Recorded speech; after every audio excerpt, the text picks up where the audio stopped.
Sir आज 15 नवंबर है और आज क्रांतिकारी बिरसा मुंडा का जो है जन्म तिथि भी है।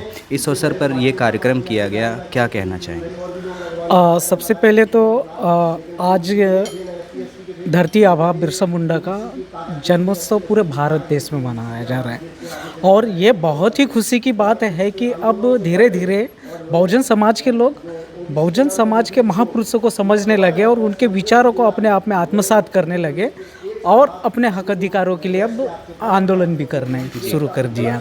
हम आपको नीचे बैठकर सुन रहे थे और आप बहुत ही अहम बातें कर रहे थे, ज़रूरी बातें कर रहे थे, लेकिन क्योंकि संक्षेप में बातें कहनी थी, आप कह नहीं पाए। सबसे पहले मैं चाहूँगा कि आप अपना परिचय भी बताएं ताकि हमारे दर्शकों को पता लग पाए और फिर हम आगे बातें करें। जी मेरा नाम सोमेंद्र डाहट है और वैसे मैं मूल रूप से महाराष्ट्र गोंदिया डिस्ट्रिक्ट से आता हूँ जो कि मध्य प्रदेश छत्तीसगढ़ से लगा हुआ है। जी।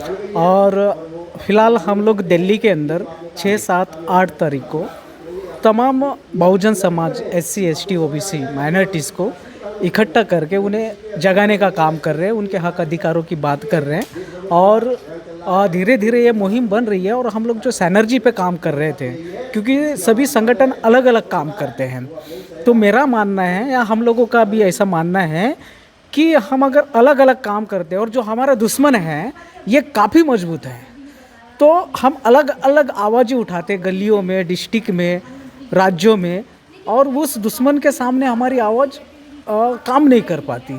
तो इसके लिए हम लोगों ने सैनर्जी का एक किया, तालमेल का इस्तेमाल किया।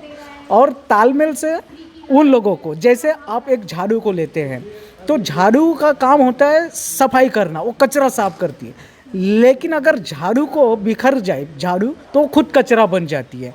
तो इसी प्रकार हमें लगता है कि जब तक हम लोग एक नहीं होंगे और एक होकर हमारी ताकत सामने जो बहिरूपिया इस देश की व्यवस्था है उसको हम एक ताकत में आकर उसको मात नहीं दे सकते। तो इसलिए अभी फ़िलहाल हम लोग 6-7 दिसंबर को रामलीला मैदान के लिए काम कर रहे हैं और इसमें काफ़ी मुद्दे हैं। वैसे तो मुद्दे बहुजन समाज के आपके पाँव के नाखून से लेकर सर तक के बाल तक मुद्दे हैं, लेकिन जो अभी आपने देखा होगा EWS जो OBC का हक सुप्रीम कोर्ट ने, हम सीधा कहते हैं कि जो 10% यानी जिन्होंने कभी मांग की नहीं, कभी रास्ते पर नहीं आए, और जो समाज सदियों से रास्ते पर आ रहा है और रास्ते पर आके आज भी उसको अपने हक अधिकार नहीं मिले, चाहे इस देश का शेड्यूल कास्ट हो, शेड्यूल ट्राइब हो, चाहे OBC हो। और रातों रात किसी को पता भी नहीं होता, जैसे नोट का मामला था उसी प्रकार रातों रात उसका बिल पास है ना, आज उसकी स्क्रिप्ट लिखी गई रात में और सेकेंड डे उसको संसद में सबमिट किया गया और पास भी कर दिया गया। और इवन कि अब के सुप्रीम कोर्ट में भी इतनी लंबी लड़ाई चली और आखिर में क्या हुआ, 5 जजों की जजमेंट जो थी बेंच थी उसने जजमेंट दे दिया कि, और क्या दिया कि हम लोगों ने संशोधन, जो संविधान संशोधन 103 के अंतर्गत ये बनता है कि हम EWS दे सकते हैं। तो अब आप सोच सकते हैं कि ये जो 50% का, कभी इसी कोर्ट ने 50% से ऊपर की बात नहीं की थी, लेकिन आज उसी 10% यानी 19 सवर्ण लोगों को देने के लिए 50% का भी दायरा तोड़ दिया और उन्हें 10% दे दिया। इसका मतलब है कि इस देश का जो सोया हुआ OBC है उसके ही अधिकारों से हक मारी करके वो 10% आरक्षण उसे दे दिया गया। सर मेरा एक सवाल रहेगा, जो हम बहुजन समाज की बात करते हैं उसमें दलित, वंचित, शोषित, आदिवासी, माइनॉरिटी सभी लोग आते हैं और 85% की हम बात करते हैं, लेकिन ऐसी क्या वजहें हैं कि 85% के हितों को दरकिनार करते हुए सरकार जो है इनके विरोधी में जो कानून, चाहे आप EWS हो, चाहे प्राइवेटाइजेशन हो, इन तमाम मुद्दों पर काम कर पाती है और हम कुछ कर नहीं पाते हैं। तो जो मैं आपको जो सैनर्जी या तालमेल की जो मैं आपसे बात कर रहा था, यही बात कर रहा था, क्योंकि अभी बहुजन समाज में बहुत सारे संगठन हैं और वो लोग बहुत अच्छा काम भी कर रहे हैं। कुछ संगठनों को छोड़ के जो चमचागिरी दलाली में बहुत ही माहिर है, लेकिन सभी संगठन ऐसे नहीं है, सभी संगठन, कुछ संगठन को छोड़ के लोग काम कर रहे हैं। लेकिन बात है कि मैं से जब तक हम में नहीं आएंगे, यानी मैं से जब तक हम में नहीं आएंगे, तब तक मुझे लगता है कि ये जो आप का जो प्रश्न है कि इस देश में हम जो 70 रुपये चाबी अपने हाथ में नहीं ले सकते। मेरा मूल प्रश्न भी यही था, क्योंकि अभी हम लोग भी SC ST OBC माइनॉरिटीज़ ये भी इकट्ठा नहीं हो पाए हैं। ये अपने अपने वर्गों का प्रतिनिधित्व करते हैं लेकिन एकजुट नहीं हो पाते हैं। जी बिल्कुल, तो यही काम हमने पिछले 23 सितंबर को डॉक्टर बाबा साहब आम्बेडकर भवन में हम लोगों ने तालमेल का एक किया था। 500 संगठनों को इनवाइट किया था, जिसमें 300-350 संगठनों ने, आपने देखा भी 4 दिन की काफ़ी बारिश हो रही थी, फिर भी उस बारिश में लोग भीगते पाँव खप रहे थे।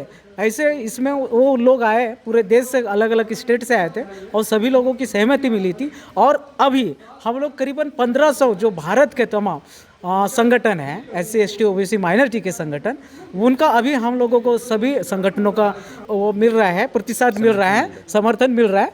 और ये सभी संगठन मिलके वही 6, 7, 8 को अपनी लड़ाई और इस देश में अपनी भागीदारी की लड़ाई, और मुझे लगता है कि इस लड़ाई में ऐतिहासिक होंगी और हम जीतेंगे। बाबा साहब ने बहुजन समाज के हितों को संविधान के रूप में सजोकर हमें एक तोहफे के रूप में दिया, और जाने से पहले वो ये भी कह गए थे कि मैं बड़ी मुश्किल से इस कारवां को यहाँ तक लाया हूँ, अगर इसे आगे ना बढ़ा सको तो इसे पीछे भी मत जाने देना। लेकिन आज चुनौतियाँ हैं और ये कारवां कहीं ना कहीं पीछे की ओर जाने की तरफ विवश हो रहा है। क्या कहेंगे, कैसे बचाया जा सकता है? मैं पहले ही बता रहा हूँ कि जो पूना पैक्ट, बाबा साहब ने हमें वोट का अधिकार, आपको पता है कि मैं एक कहानी बताऊंगा, शायद पूरी इस कहानी में बहुत सारी बातें इसमें हैं।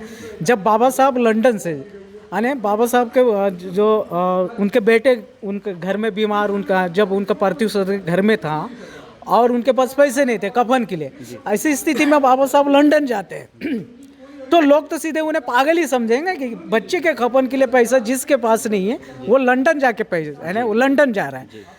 तो बाबा साहब से ये प्रश्न किया गया था कि अंबेडकर, ये तुम्हारे बच्चे के लिए तुम्हारे पास कफन के लिए पैसा नहीं, लेकिन तुम्हें लंदन जाने के लिए पैसा है। तो बाबा साहब ने उत्तर दिया था, क्योंकि ये जो मेरा बेटा है मर गया, अब इसके बाद ये वापस आने वाला नहीं है, क्योंकि जो गया गया। लेकिन इस बहुजन समाज के, इस शोषित वंचित समाज के जो अभी जिंदा है, जो जिंदा बच्चे हैं, जो लाखों करोड़ों बच्चे हैं, उनकी मौत ना हो जाए, उनकी हक अधिकारों का गांधी एंड कंपनी हनन ना कर दे, इसलिए बाबा साहब उन लाखों हमारे जैसे नालायक बच्चों को लायक बनाने के लिए लंदन गए। और लंदन से जब वो भारत आते हैं तो उनके जो करीबी रत्तू थे वो पूछते हैं कि बाबा साहब, आप तो लंदन गए थे, आपने क्या लाया, ऐसा क्या लाया है वहाँ से? हम जैसे गए वैसे वापस आए। तब रत्तू कहते हैं कि रत्तू, मैंने वो चीज़ लाई जो आज तक इस देश में रानी राजा को पैदा करती थी, लेकिन अब रानी के पेट को हमने नसबंदी कर दिया। अब रानी राजा पैदा नहीं करेंगी तो राजा पैदा इस देश का नाली के पास रहने वाला, इस देश में करोड़ों की कोठी में बंगलों में रहने वाला, सभी को समान वोट का अधिकार मैंने लाया और इस वोट के अधिकार से हम इस देश का राजा चुनेंगे। लेकिन पूना पैक्ट जैसे या गांधी एंड कंपनी ने बहुजन समाज को एक लॉलीपॉप दे करके अपने वश में की, और बहुत सारे ऐसे आप लोग ये, लेकिन उस समय हमारा समाज लिखा पढ़ा नहीं था, और आज का यूथ समझ रहा है और लिख रहा है, पढ़ रहा है, अच्छा स्कॉलर है, अच्छा थिंकर है, और आप देख भी रहे होंगे काफ़ी ऊंचाई पे जा रहा है, कामयाबी पा रहा है। तो आज अब ये चमचा युग खत्म होगा। और लेकिन ये चमचा उग बाबा साहब ने जो राजनीतिक प्रतिनिधित्व दिया, आज भी हमारे समाज से जो नेतागढ़ जाते हैं, चुन के संसद में जाते हैं, वो समाज की आवाज़ नहीं उठाते हैं। देखिए, सबसे पहली बात तो ये सारी जग जाहिर है और सभी लोग जानते हैं, जो हमारे प्रतिनिधित्व है वो हमारे प्रति, यानी हम उनको चुन के देते हैं, लेकिन उन्हें जो टिकट देते हैं वो तो हमारे अगेंस्ट विचारधारा की है ना, कांग्रेस, बीजेपी या आम आदमी पार्टी भी देख लीजिए। आपने राजेंद्र पाल गौतम के साथ क्या किया? राजेंद्र पाल गौतम ना बोले कि मुझे, लेकिन आज राजेंद्र पाल गौतम को वोट के लिए स्टार प्रचारक बना दिया एमसीडी में। तो ये सारी चीज़ें, तो वहाँ तो इनके जो लगाम है, लगाम तो इनके आलाओं के पास में, या इस देश का। आप देखिए राहुल गांधी कौन है, आप देखिए मोदी कितना भी बोले कि मैं इस देश का ओबीसी ओबीसी ओबीसी, अरे ओबीसी है तो फिर ओबीसी उसके सचिवालय में क्यों नहीं है? ओबीसी उसके मंत्रालय में क्यों नहीं है? ओबीसी के आईएएस कितने हैं? ओबीसी जज क्यों नहीं है? समझना चाहिए ना कि वो ओबीसी होने के बाद ओबीसी के लिए लड़ाई लड़ रहा है। और मैं पूरे भारत में देखा मोदी, इवन मैं जहाँ से, जिस डिस्ट्रिक्ट से आता हूँ, मेरे मोदी एक फ्रेंड है मेरे, मारवाड़ी है, ये इकलौता एक मोदी, सिर्फ इकलौता मोदी, ओबीसी है। मैं खुद ये वडगाम में जब जिग्नेश के प्रचार में मैं कैंपनिंग में था, उस समय हमने देखा वहाँ कि इवन उसका भाई मारवाड़ी है, तो इकलौता वो मोदी कैसे ओबीसी बन गया। तो कहने का मतलब है कि हम जिन पार्टियों की बात करते हैं वो पार्टियां हमारे उत्थान के लिए नहीं हैं।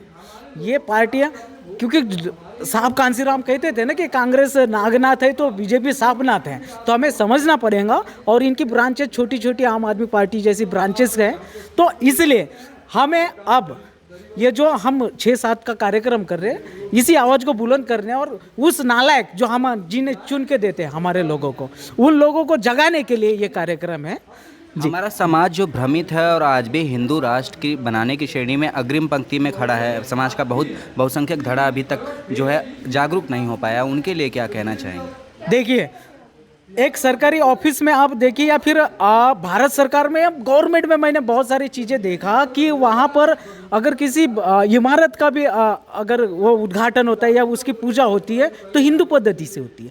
लेकिन ये जो देश हमारा देश है, धर्मनिरपेक्षता पे आधारित देश है, तो सबसे पहली बात तो हम लोगों ने ये जानना चाहिए, अगर किसी स्कूल में सरस्वती की पूजा होती है तो फिर सावित्री आई की भी पूजा होनी चाहिए, फातिमा शेख की भी पूजा होनी चाहिए, ईसा की भी पूजा होनी चाहिए, पर्टिकुलर एक ही चीज़ की पूजा क्यों होनी चाहिए? तो ये धर्मनिरपेक्षता पे बहुत बड़ा आघात है। और अगर इस बात पर कोई बोलता है तो उन्हें जेल की हवा दिखा रहे हैं। तो मुझे लगता है कि हम लोगों को अब ये सब समझ रहे हैं और हम तो समझ ही गए। अब ये हमारी लड़ाई डू एंड डाई की है, करो या मरो, क्योंकि हमें पता है कि 2024 के बाद 25 में क्या होने वाला है। और हिंदू राष्ट्र की संकल्पना कैसे पूरी हो सकती है? आपको ये सोचना पड़ेगा कि ये लोग कहते हैं कि ये सबसे पहले देशद्रोही वाली बात है कि जो कहता है कि हम इस देश को हिंदू राष्ट्र बनाएंगे। जो देश का संविधान इस देश के सभी जाति धर्म को समानता की नज़रों से देखता है, सभी की इज्जत करता है, सभी को जीने का हक देता है, सभी का सम्मान करने की बात करता है, और धर्मनिरपेक्षता जिसमें, लेकिन उसके बाद भी अगर वो इस देश में हिंदूवाद की बात करते, इसका मतलब तमाम बहुजन समाज को समझ जाना चाहिए कि ये हमारे फिर से उस वर्ण व्यवस्था में ढकेलने के लिए तैयार है। और मुझे लगता है कि इस लड़ाई को हम जारी रखेंगे और इस लड़ाई को जीतेंगे भी। शुक्रिया सर हमसे बात करने के लिए। ये सुमेंद्र जी थे, हमने इनसे बात करी। आज बिरसा मुंडा जी की आज जयंती का दिन है और आज यहाँ पे दिल्ली में एक प्रोग्राम हुआ था और हमने इनके वक्तव्य को सुना था। और जिस तरीके से फिर इन्होंने बाद में कहा कि 6, 7, 8 दिसंबर को रामलीला मैदान में एक कार्यक्रम भी किया जाएगा और जिसके माध्यम से वंचित शोषित समाज को जगाने का जो है वो काम किया जाएगा। 6 तारीख को क्योंकि बाबा साहब की पुण्यतिथि भी है और 7 तारीख को तमाम जो बहुजन लेखकों हैं उनकी जो किताबें हैं उन पे चर्चा की जाएगी, जो बहुजन लेख है उन पे चर्चा की जाएगी। तो सभी दर्शकों से भी हम ये आशा करते हैं कि 6, 7 और 8 तारीख को भारी संख्या में रामलीला मैदान में पहुंचकर इनको समर्थन दें ताकि बहुजन समाज को एक बड़े पैमाने पर एक मैसेज जा सके, उनके हक व अधिकारों की लड़ाई लड़ी जा सके। शुक्रिया। मैं हूँ सत्येंद्र कुमार, आप देख रहे हैं जन निर्माण भारत। एक बार